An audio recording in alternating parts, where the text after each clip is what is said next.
morning and welcome to Korea Today, live from Seoul. Police raided the headquarters of the Korean Confederation of Trade Unions on Sunday to arrest the leaders of the longest-running railway strike, but to no avail. Union workers are up in arms about the latest use of force.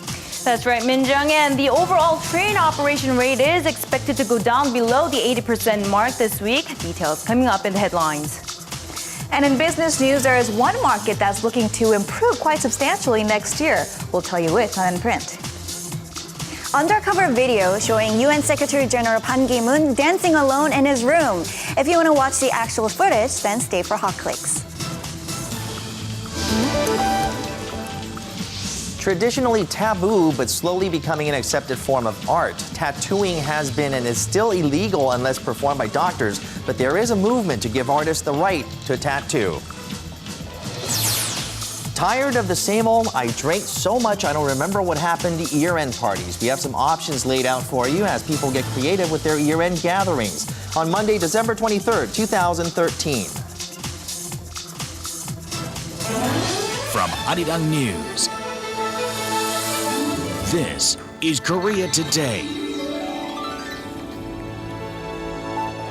And good Monday morning, everyone. Hope you had a great weekend. You're watching Korea Today. Good morning, and as soon as you start to enjoy the weekend, it's right back to Monday, right? That's right. Well, it's 2013, almost the end of the year, and around the end of the year, people from all walks of life, they actually choose their 사자성어 of the year. Now, 사자성어 are what's known as four-character idioms, and they've been used to explain some of the ironies as well as the lessons of life. And 2013, we'll start with the professor's favorite. The professor's newspaper surveyed 622 professors, active professors around Korea, and about 33% of them, they chose this, 도행역시. Now, 도행역시, it means things being carried out backwards or going against the flow. Now, Jung-gu University professor Jung-gu recommended this idiom while she was referring and also expressing some concern about the government. That's right. So the professors seem a little concerned about the current state of things. Now, here's another one that the office workers here in Korea chose. It's 식소사번, which means there's little to eat, but it takes a lot to prepare. So it refers to fruitless efforts. So I guess the office workers felt like they are slightly undervalued. They feel undervalued and their work goes unrecognized in the workplace. That seems to be the common case for many of the people that are employed and working these days. All right, now we'll go to Nai Hyun-kyung for our headlines for today and get on with Korea Today.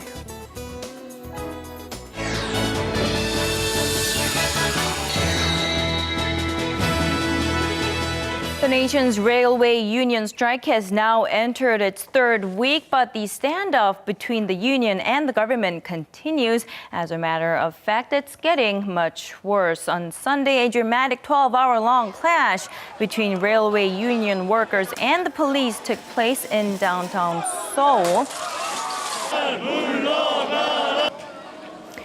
4,000 riot police were dispatched to the headquarters of the Korean Confederation of Trade Unions, a union umbrella group, to arrest the leading members of the railway union. Pepper spray was used by the police. Water was sprayed back by union members. After some 10 hours, police were finally able to enter the premise at around 6 p.m., but those who were supposed to be arrested were found to have already left the building. There were no casualties, but responding to the government's actions, the KCTU says it will organize a mass strike starting this Saturday. The railway union continues to claim the government's plan to form a subsidiary company to manage some new KTX routes is the first step towards privatizing the state-run train operator, Korail. However, Transport Minister Seo Seung-hwan says the union strike has already caused the country great financial losses. The government calls the union's claim for its prolonged walkout groundless and has reiterated that the subsidiary company that will operate a leg of the KTX express train, as well as Korail itself, will not be privatized. The government has promised to provide solid measures that will prevent privatization. The company's business license will be revoked if it is sold to private enterprises. And the Public Administration Minister adds arresting the union leadership is a fair and legal procedure. With the overall railway operation rate expected to dip below 80% this week, the government has once again urged the unionized members on strike to return to work. Now, this week, some 300 additional qualified military personnel are scheduled to join the existing 150 who are substituting for the striking members. Former U.S. basketball star Dennis Rodman, who's visiting North Korea for the third time this year, is scheduled to board a plane back home this Monday. Unlike the past two times, Rodman has reportedly not been able to meet Kim Jong-un yet. The night before his scheduled departure, the former NBA bad boy told the Associated Press that his trip is to train North Korean basketball players. I'm not just coming over here and meeting the leader. The marshal. I came over to meet the basketball team to prepare a great game for the leader for his birthday.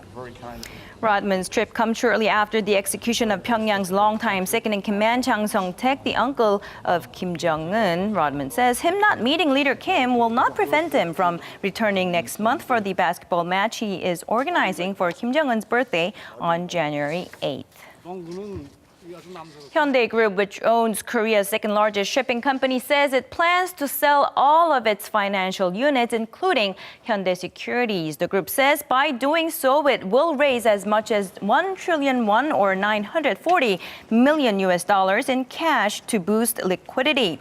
In an emailed statement, the company said although it has enough funds to last until the first half of next year, it has decided to take preemptive measures to ease investors' concerns. The email goes on to say the group plans to continue restructuring next year and will focus on shipping and manufacturing as well as its inter-Korean business projects in the future.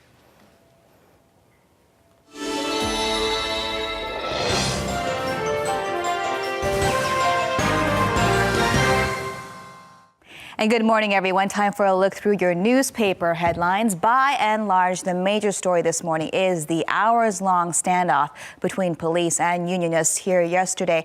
As you can see, it's all over the front pages this morning. Even our Business Daily is covering it as its top story.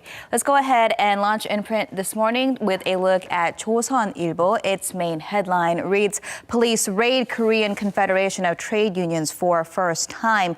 Leadership of railway workers gets away. And you're seeing there a shot of the forceful entry by police, followed by a shot of police checking IDs on the 13th through 16th floors where the KCTU offices are located. Now, at the end of that massive standoff, police were not able to arrest the railway union leaders who had been publicly defying the summons by prosecutors.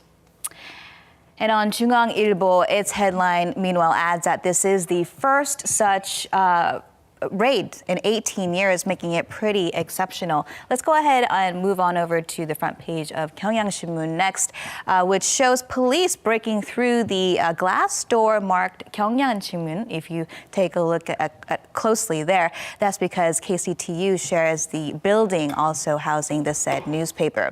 The headline, meanwhile, reads KCTU's first raid, a collapse of labor management and government. The subheadlines also forewarning of the large-scale strike that the umbrella unionist group said it would pursue starting on Saturday.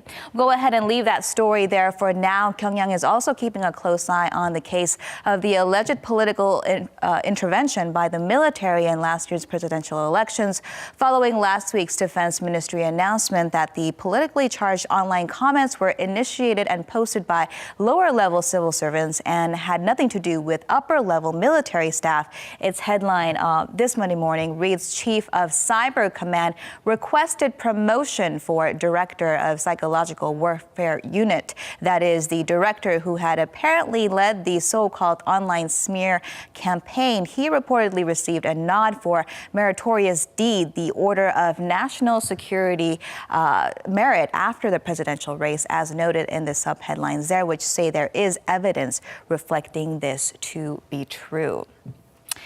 All right, next up is 동아일보, and its side story has some good news for Korean baseball fans, and Chu Shin-soo is pictured right there. $130 million. Chu Shin-soo's Texas jackpot. It's the highest salary among Asian athletes in the MLB. Do stay tuned for SJ Lee with Sports for more details on that. And finally, let's wrap things up with a look at the front page of Mail Business newspaper. Its headline right here reads, IPO market comes back to life. The initial public offering market that had been really slow this year and last is showing signs of picking up again. The subheadlines say the projected number of companies to be listed next year is expected to double that of this year at some 60 in 2014, including Dongbu Life Insurance Company and BCF Retail, which is known for its string of 24-hour convenience marts, CU.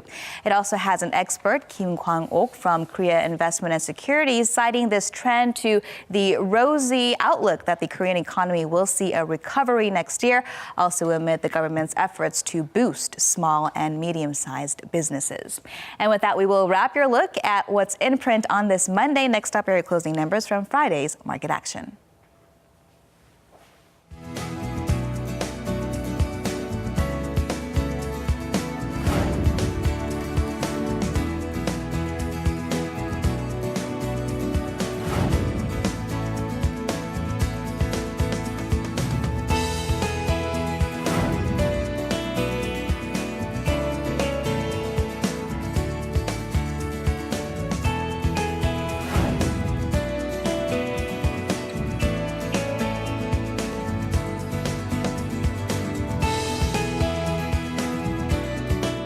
It looks like the cold spell will let up sometime today, but it looks like smog might be in the picture. I don't know which is worse, the cold or the smog. I think I'll take the cold. Yeah, I'll take the smog then. All right, for a closer look at the weather conditions for today, we're going to go live to Lee Da-mi. Good morning. Good morning.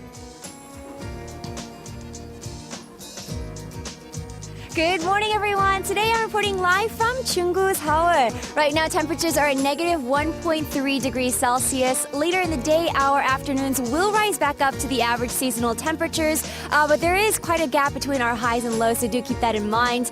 We will see these mild conditions continue up until Christmas, but on Thursday, we are expecting nationwide snow or rain, which will bring back the cold snap. Now, for today, our smog levels or finest levels are at normal rate between 30 to 80 micrograms, so no need to worry for now. Let's now take a look at the weather around Korea.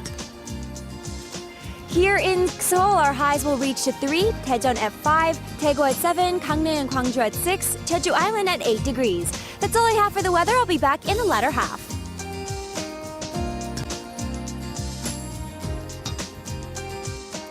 Recently, the Park Geun-hye administration has announced that it will create and foster some 100 new professions here in Korea that have yet to be introduced. And among them is a tattooist that is an illegal profession as of now here in the country. And joining us for more on this story is Kim Chan-ju. Good morning. Good morning. That's right, Min-jung. According to the current Korean law, only licensed medical doctors are allowed to give tattoos, and this law has caused much debate. Some saying it's an outdated law, and there has been some changes to make tattoo legal in Korea by tattoo artists. So I went out to check out the details.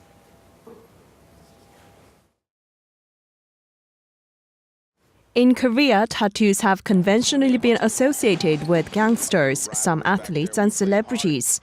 For a long time, they carried a negative image. But recently, there has been a change in sentiment, and more people in Korea are choosing tattoos as a way to express themselves and to make a fashion statement. Professional tattooist Memento has been working in the industry for 10 years now. He feels the increased popularity of tattoos in Korea these days. There used to be many customers who prefer strong images, but these days, it has changed towards more artistic and meaningful tattoos, such as paintings by famous artists or family portraits. There are still negative sentiment towards tattoos in Korea, but I think it's about self-satisfaction, so I'm happy with my tattoos. However, giving tattoos in Korea in tattoo parlors is illegal. When you're getting a tattoo, you run the risk of being infected with disease including hepatitis B and C or AIDS. Therefore, it is illegal for those who are not medical doctors to give tattoos. Because giving tattoos are categorized as a form of medical practice by law, only doctors can conduct the act of penetrating someone's skin with a needle. Currently, there are 1 million people with tattoos in Korea, while 2,000 specialists are working in the industry.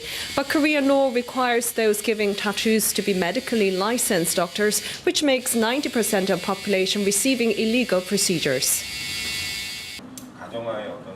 As this law fails to reflect the current reality, tattooists in Korea are calling for changes in regulations and legalizing the practice. The Korea Tattoo Artists Association has about 2,000 tattooist members, but the culture in Korea remains underground because the occupation is not officially recognized by law and the artists in effect become criminals. In reality, medical institutions are not the ones that are giving people tattoos, so I think inking skin by tattooists should be legalized. It is rare to find doctors who have the artistic touch of tattooists. Cho Myung-shin is a plastic surgeon who received a tattoo license from the United States. He also agrees that tattooists should be recognized as a profession. There are many side effects because it has not been legalized. I think it would be much safer to legalize it and regulate it within those boundaries. A bill was reintroduced at the National Assembly for the first time in 3 years, proposing to recognize tattoo artists as a profession. It also suggests creating a licensing system for tattooists so that they receive education and training like in the US and Canada. However, the medical field continues to oppose, saying issues related to infections and sanitation cannot be solved with legalization. Currently, more than 90% of people are receiving illegal tattoos. Whether there is proper training and management according to hospital standards regarding sterilization and sanitation is the greatest issue. Many developed countries already have tattoo regulations. Those giving tattoos should be operating under strict regulation in designated facilities, and I think it is necessary to teach them work ethics. As the country is seeing a growing number in people getting tattoos, the debate continues on what the most effective solution to the problem will be. All right, Chunju, there's been efforts in the past by tattoo associations here in Korea to legalize tattooing, but to no avail. It never really passed through. Is there a difference this time? I mean, can there be hope for maybe legalizing? Well, as it did a few years ago, the medical field is still showing a very strong opposition to this bill, but it is the fact that Korea is seeing changes over the years. There has been a growing number of people getting tattoos, as well as the public sentiment is changing towards to a more positive image about tattoos. My friend really wanted to get a tattoo. She ended up going to Guam to get a tattoo on her collarbone. Yeah, right. But tell us about the situation in other countries, what the law entails in other parts of the world. Well, for Germany, they don't have licensing system, but they do allow tattooists to give tattoos, while there are other regulations in the Netherlands for those who are getting tattoos, like the age limit and whatnot. In the UK, they give out license to the tattoo parlors, and they do also provide official tattoo education course system with the certificate. But countries like Korea and Japan and other Asian countries do not have established law yet. So you said the bill hasn't even been introduced yet, though. It still has many parliamentary hurdles, That's right. Many steps to go through. If the bill gets forwarded to the regular session after the Standing Committee reviews the details, it will be put to vote, and the majority has to agree with the changes. There has been many medical-related laws that were reintroduced at the National Assembly, including this tattoo law, but often they were discarded, for example, because of some opposing to particular professions and whatnot, which means that there is a possibility that this will not go through this time. But we will have to see how this bill will work out at the National Assembly. Thank you, Chanju, for this story. Thank you. Well, still ahead on Korea Today, we're going to meet with creative director Kim Jong-sup, who recently scooped up 4 awards at an international awards ceremony. He says creating advertisements is all about discovering new values in the world. We sit down with a man brimming with innovative ideas. Stay tuned for that story.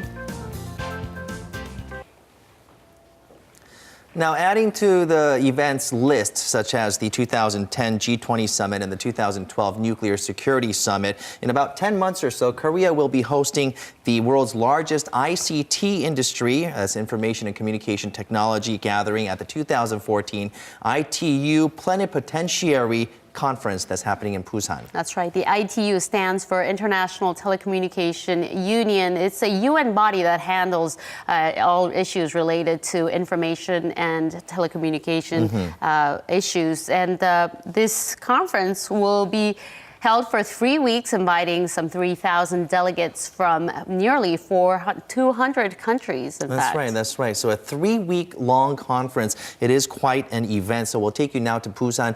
They are already gearing up for it 10 months ahead of time. And we'll take a look at what we can expect at the 2014 ITU Plenipotentiary Conference. This is Korea's #1 port city, also famous for the Busan International Film Festival. The culturally rich city of Busan will soon be known as the global mecca of the information and communications technology industry by hosting the 2014 International Telecommunication Union Plenipotentiary Conference next October. We spoke with citizens of Busan to ask them how they feel about this upcoming international event. I heard that the ITU Plenipotentiary Conference is a very large international event. Some even call it the Olympics of the ICT industry. I hope the ITU Plenipotentiary Conference will be an opportunity to show the world how much Busan has advanced. As a UN specialized agency, the ITU works to develop information communications technology and networks with 193 member states and approximately 840 industry research and academic members. The ITU not only looks to improve the quality of communication services, it's in charge of technology standardization, distribution, allocation, and usage of radio frequency, broadcasting, and satellite orbits among countries. Through global standardization, it ensures collaboration, safety, and protection of the Internet and information for industrial, economic, and technical issues. Also, information technology helps bridge gaps and extend telecommunication services among different countries, generations, and classes. Back in 1952, the Communications Ministry of Korea joined the ITU, making the country an active member state. Since 1989, Korea has raised its status as a council member of the UN organization for 6 consecutive terms to this day. And since 2000, with more Korean executive leaders entering the organization, Korea is now recognized as a leading country of global standardization. In 2010, Korea was selected to host the 2014 Plenipotentiary Conference, the second time in Asia following Japan. Right now, preparations are underway to ensure the conference is a success.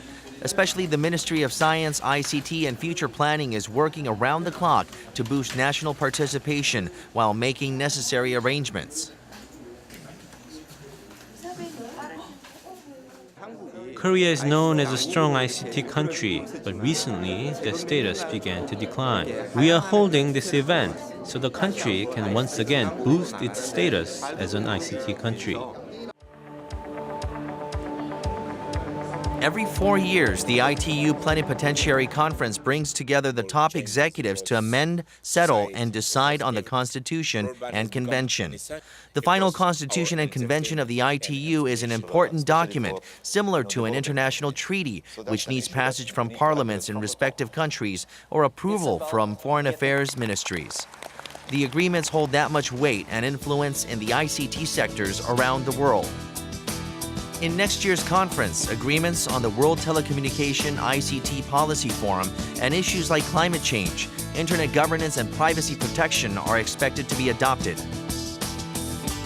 In addition, during the conference next year, Korea is also planning to host an ICT Expo, Smart Hallyu Culture event, and is inviting many scholars and industry experts to discuss the future direction of the ICT sector. Through these events, Korea hopes to become an ICT powerhouse, leading the future of global policies and diplomacy with its strong ICT sector and infrastructure. As the time goes, our society and the economy is very dependent on ICT technology, so-called digital planet.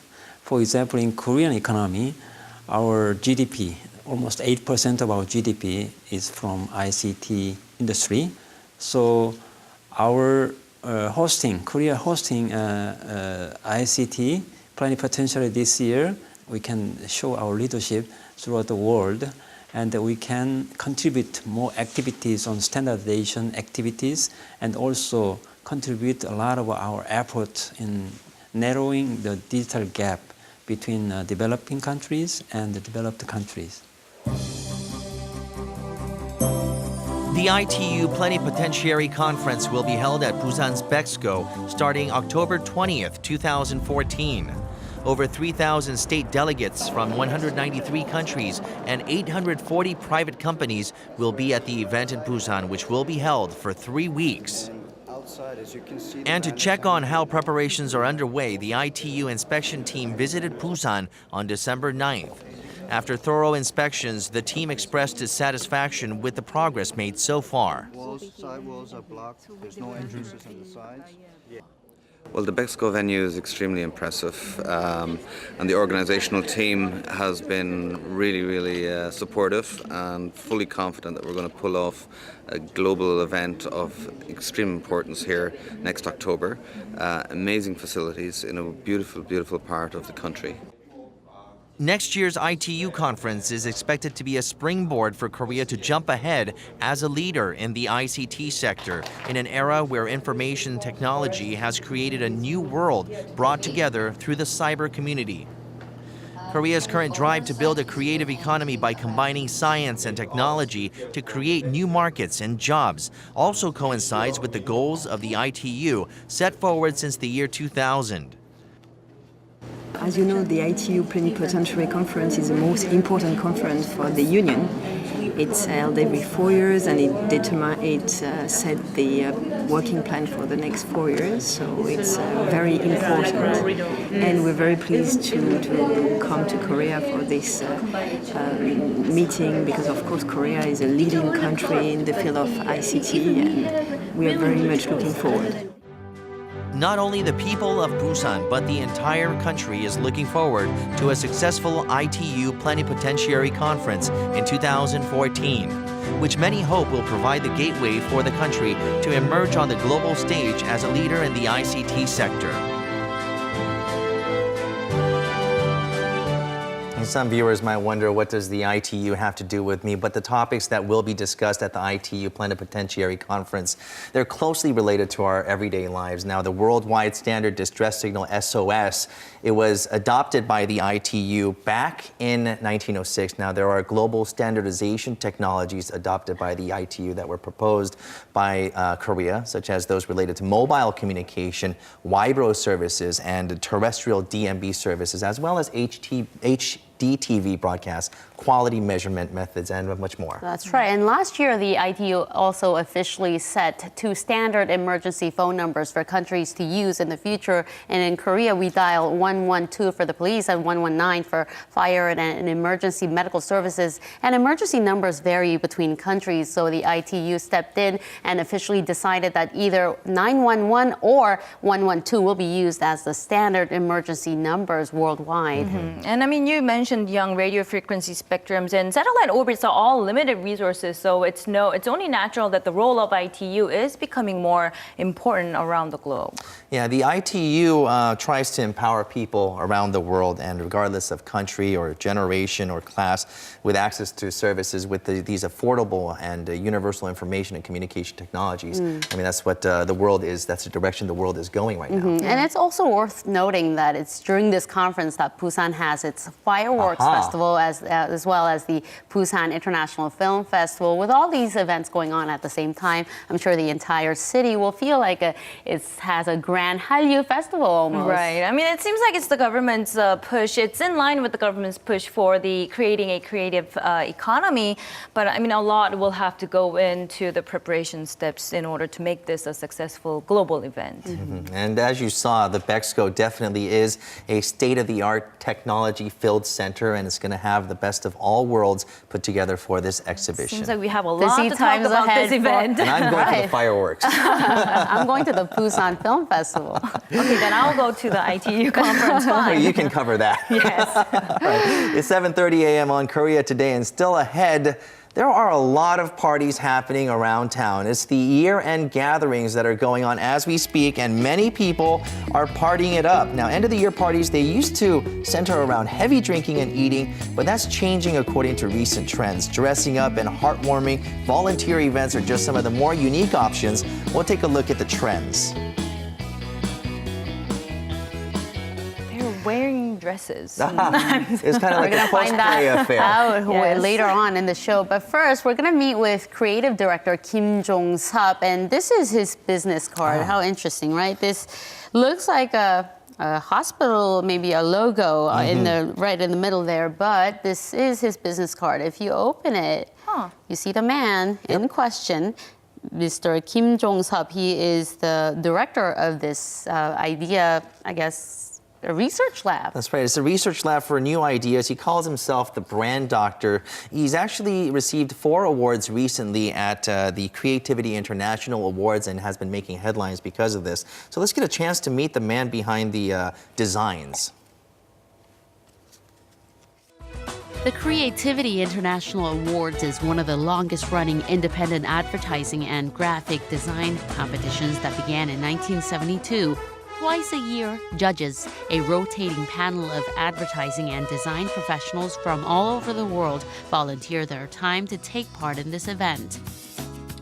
And last October at the 43rd Creativity International Awards, Korean creative director Kim Jong-sup received awards for all 4 of his works.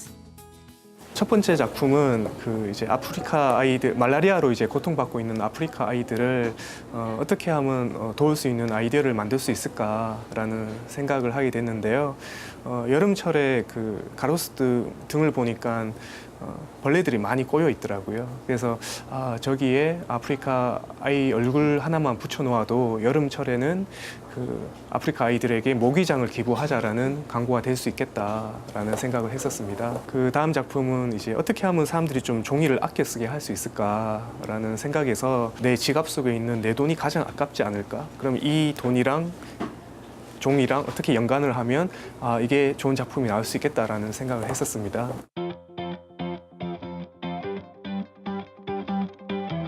The greatest strength behind Kim's imaginative pieces is that they convey ideas that are easy to understand. This is his secret in gaining empathy from people who speak different languages and come from various cultures and backgrounds. 광고 작가다 보면 한 사람이라도 더 많은 사람들하고 소통하고 싶어 하는 그런 욕구가 있다고 생각을 합니다. 어떻게 하면 또 내가 가진 메시지로, 내가 가진 광고로 지구 반대편에 있는 사람하고 좀 소통을 해볼 수 있을까라고 생각을 하다가 그러면 될 수 있는 대로 이제 글은 빼고 시각적인 언어로서 사람들하고 소통을 하자라는 생각을 하게 되었고요. 쉬운 시각 언어를 사용했었던 게 외국에 계신 심사위원들이 보셨을 때도 좀 좋게 봐주셨지 않나라는 생각을 하게 됩니다. Now that his work has just begun to receive recognition with various awards, creative director Kim says he has a message he wants to spread to the world through advertisements. 제가 느끼기에 가장 매력 있는 거는 우리가 그냥 세상에는 어떤 짜여진 틀이 있지 않습니까? 그리고 세상이 암묵적으로 가르치는 가치가 있습니다. 그러니까 예를 들어서 외제차는 국산차보다 더 가치 있다. 이제 큰 집은 작은 집보다 더 가치 있는 것이다. 세상이 알게 모르게 이렇게 주입을 하는 그런 가치가 있더라고요. 근데 광고에서는 이 세상에 어떠한 것도 절대적인 가치라는 것은 있을 수 없다라는 명제에서 시작을 합니다. 제 광고가 사람들 인식을 변화를 시키되 좋은 쪽으로 인식을 시켰으면 좋겠어요. 그걸 통해서 사람들이 한번 웃을 수 있고 자기 행동이 좀 좋은 식으로 바뀔 수 있고 세상 모든 사람이나 모든 것들에는 존재의 이유가 있으니까 자기 자신의 가치를 내가 깨닫게 해줄 수 있는 그런 광고 작업을 하는 게 궁극적인 제 작업의 목표입니다.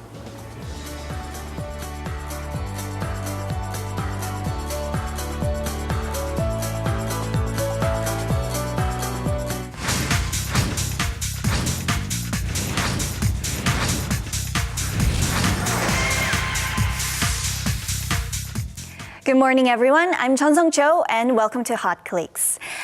If you're trying to get a new phone in the near future, you might find our first story helpful for you. A technology reviewer on YouTube, Marcus Brownlee, or also known as MKBHD, recently uploaded a video which is attracting a lot of attention online.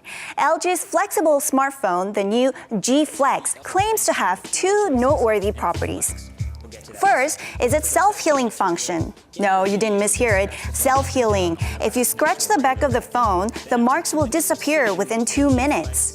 Second is its flexibility, like its name G-Flex implies. The reviewer carefully tests these functions in the review, so let's see what the results are. And that's still way better than any other traditional phone material, but it does take a while to heal. That's still impressive though. And the LG G-Flex, well, it actually flexes, and that's pretty impressive. Right now, this YouTube video has received over 3 million views. Is it a prank or some type of evil vengeance? It's anybody's guess. You'll know what I mean if you take a look at this video. First, you see people setting up a camera in the room while their poor friend is fast asleep. And yes, they decide to draw on his face. How is he still sleeping like that with all these people bustling around in the room? He has no idea what's coming, does he? Well, next, what you see is a gigantic bubble bath bomb, and they put it in a bucket of water. You can see the instant reaction. Look at all the bubbles being created. And within a minute, the entire room is already covered by bubbles. Yes, bubble everywhere, so you better wake up. There you go, poor thing. He must think he's having a nightmare or something. Can you imagine having to clean up all that mess in your room? Well, people who saw the video mostly left comments saying that if they're still friends, then the victim of this prank must have a great personality. Look, he's still smiling after what's happened. You know what I'm excited about? Christmas, of course. Yes, it's 2 days away from today, and the internet is overflowing with Christmas, anything that has to do with Christmas. And among them, what caught people's attention is Christmas scenes from around the world, as you can see in these pictures. It's interesting to see how people come up with the most flamboyant and festive decorations everywhere, although climates and cultures may vary in different countries. And look at those twinkling lights. I mean, you can't say it's Christmas without them, of course. So, what does Seoul look like during Christmas season? Here is a beautiful picture of Myeongdong, the mecca of shopping and tourist attractions here in Korea. And you can see it's brightly lit up and splendidly decorated everywhere. It's a perfect place to visit to celebrate love and happiness with your friends, family, and loved ones on such a special day. Well, finally, our last story of the day. Last week, the most popular search phrase was Pan-gi-mun video. Korean internet users seem to be fascinated with this clip, so let's have a look. The video pokes fun at the recent National Security Agency spying scandal in the United States. It shows UN Secretary General Pan Ki-moon under surveillance and having his private daily activities exposed to the world. In the video, you see the UN chief dancing to Stevie Wonder and making a suspicious phone call offering cash for an unknown object. Come on, guys. Every year, the Secretary General shows a satire video at the UN Correspondents' Dinner. And this year, he unveiled this video about the current NSA spying scandal, which he also fell victim to. Korean web users praise Secretary General Pan's wit and his young spirit, and especially his dance moves. You can almost see the passion in his dancing, and this all provided a great opportunity to see a hidden side of his personality. This is all I have prepared for you today on Hot Clicks, and this has been Chun Sung-cho, and I'll see you next Monday. Thank you, Sung-cho. I didn't know Pan Gi-moon Gi-moon in can- action. Wow, he's got some steps there, some moves there. All right, now we're going to go back over to Lee Dami, who is joining us from a special location to tell us all about what she has for us today. So let's go over to Dami. Dami, over to you. I'm back reporting live from Namsangol Hanok village, where the 2013 얼음꽃 축제 or Ice Carving Festival is taking place. Now, this year marks the second festival, and this year's theme is traditional culture. So when you come here, you can find more than 20 different ice sculptures, shaped such as the Pulgaksa Temple or the Chamseongdae Observatory, and many more. Now, what's great is that this is something that you have to come and look with your own two eyes, and it's a great opportunity to learn about Korea's history as well. Now, this festival will be going on until January 20th, which is next year. Definitely come on by before the weather gets a little too cold. So this is your look at the Ice Carving Festival at the Namsangol Hanok Village. I'm Idami, Korea Today.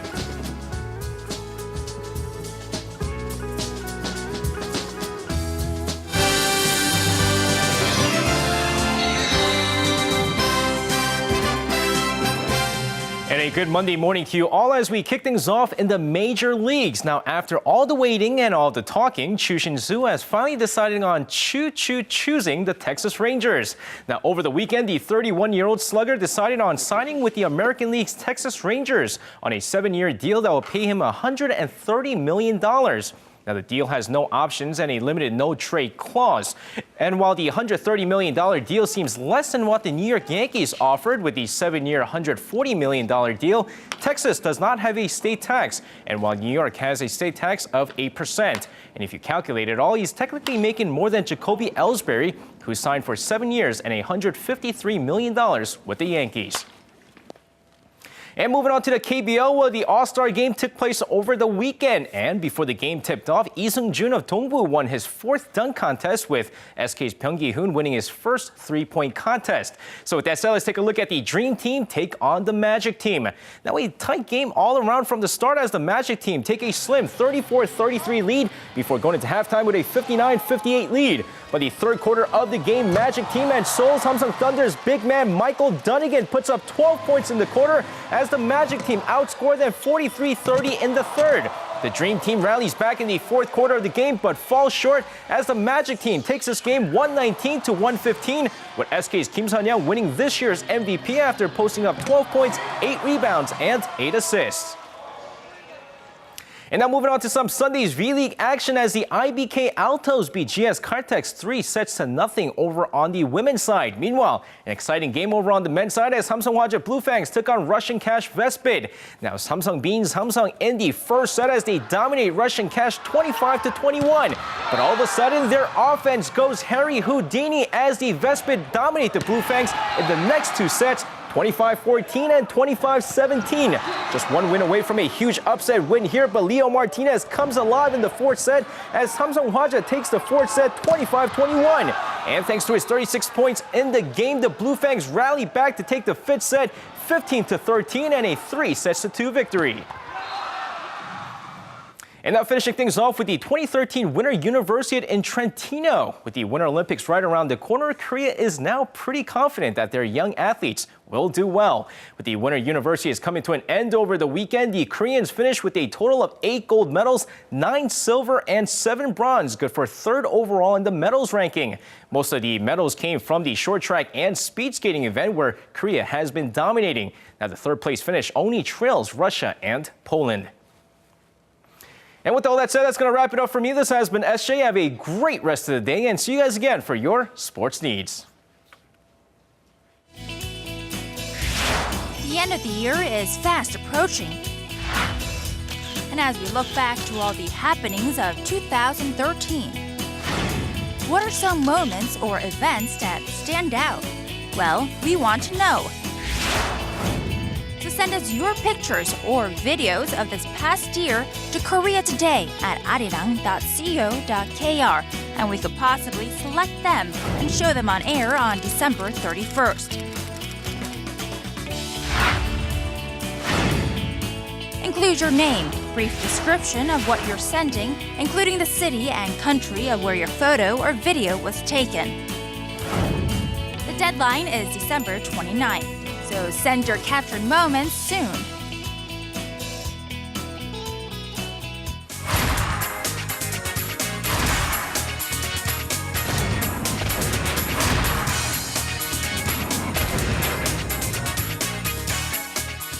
All right, we have just one more weekend left. Can you believe it? This year. I cannot. It's That's really right. crazy, right? That's right. It's time for those year-end parties to surface. I'm sure you've been having them enough of them already, but there's one last weekend. So to tell us a little bit more about some of the year-end affairs that are going on, Mina Cha joins us. Good morning. Good morning. That's right. December is a very busy month for a lot of people for so many reasons, because we're wrapping up the new year, getting ready to bring in the new year for 2014. And we're all familiar with the oftentimes excessive drinking and a lot of socializing parties, but we're seeing actually more people taking a different approach and finding more unique ways to celebrate the end of the year and to mark it and making those really last-minute memories count. Let's take a look.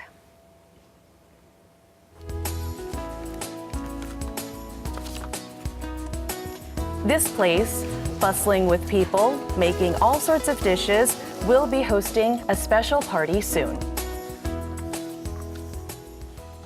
다른 나라에서는 어떻게 크리스마스를 즐길까? 그래서 이번에 이 자리를 좀 마련을 했고요. At this party, there are local foods from 10 different countries, women from Mongolia, Japan, and other nations who have moved to Korea to start their new families have prepared their special and favorite foods from home for this special year-end party. Oh, they look so delicious. There are many local foods from different countries. I'm looking forward to tasting these new foods. Different cultural dishes are shared at this year-end exchange party for multicultural families. I brought holiday dishes from my country. I'm happy to be sharing food with others. In the past, binge drinking was a common pastime at year-end parties, but recently we're seeing large companies trying to create a healthier year-end party culture with the 119 campaign encouraging workers to leave by 9 p.m. There's also the 112 campaign, which encourages people to limit their gatherings to under 2 hours, and various other efforts. There are also more unique year-end get-togethers. Some workers are participating in volunteer activities with their coworkers instead of parties.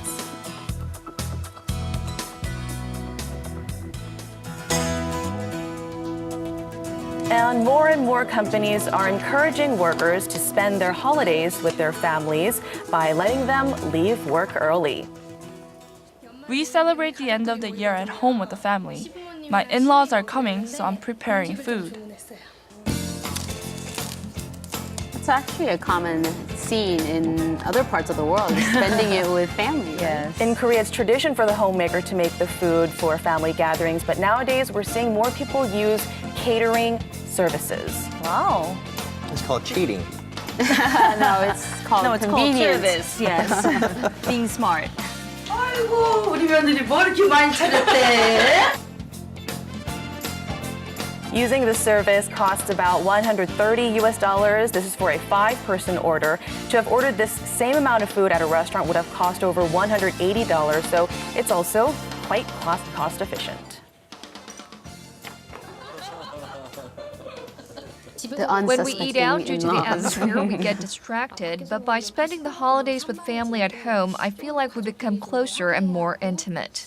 She does tell him the truth later, right? Who knows?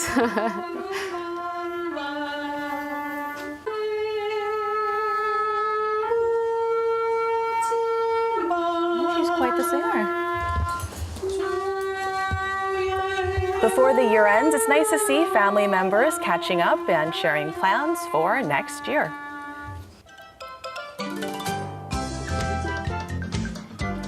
Now we'll take a look at a completely different year-end gathering. At this year-end party, our members of the dog lovers group bring their pets and share treats. What's unique about this gathering is that all the food displayed on the table, they're for the beloved dogs. They look yummy.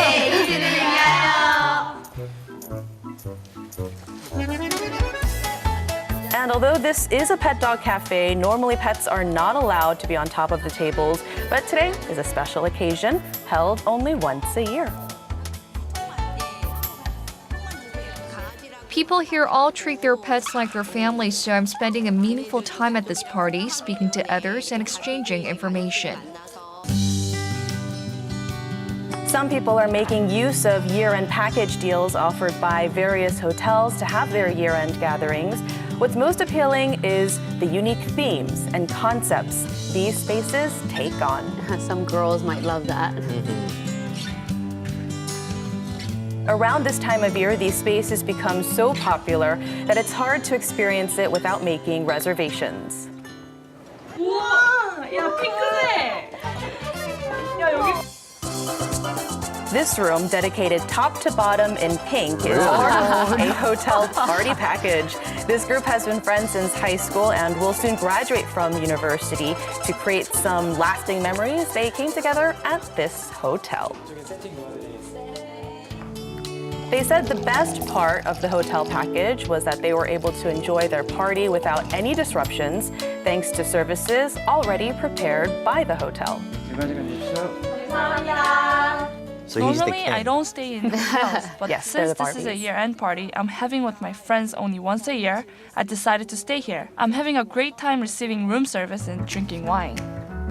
Ooh. Another perk is that this hotel offers party dress rental services. That's why they were wearing those dresses. It's very rare to wear such fancy dresses in Korea, even for parties, so this service, as you can imagine, is very popular with female guests.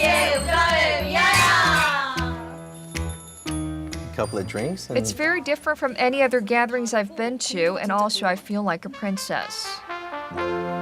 That's the whole point, It's all right? good, right. Hyungyun, could I interest you in this party? Would you come along with me? I'm not really sure. But if you are inviting, then yes, I will consider. Maybe we should get a group gathering and have Young be our server for the night. You'll be our Ken, right? room service in it? Right? Okay, well, it sounds like a lot of different ideas are out there for people to indulge in instead of just going out, having a few drinks, and going to a singing room. Absolutely. There's a new type of application that's out too for these year-end parties. Right. I mean, we talked about a couple, and they were talking about how we want to stray away from these excessive drinking nights. But for those who do have a long night of drinking and you want to keep better track of what you do that night, there is an application for you. There's a new application that's out people are using called 어젯밤 뭐 했지? And this translates to what did I do last night? Oh, you can't remember. Remember that. If you turn on all of the functions of this application, what it does, it keeps a record of all of the phone conversations you may have had the night before,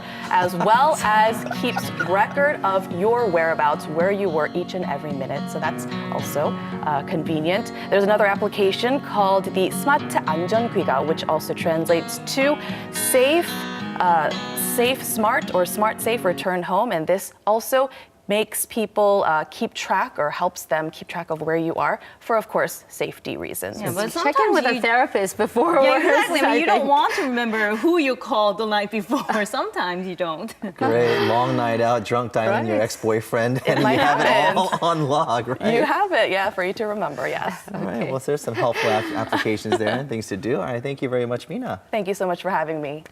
All right, that brings us to the end of this edition of Korea Today. All right, have a great Monday. This actually, it's not the last Monday of the year 2013. It's just one more to go, I believe. All right, just one more to go. We'll see you back here tomorrow morning at 7 a.m. Thanks for watching. Bye-bye.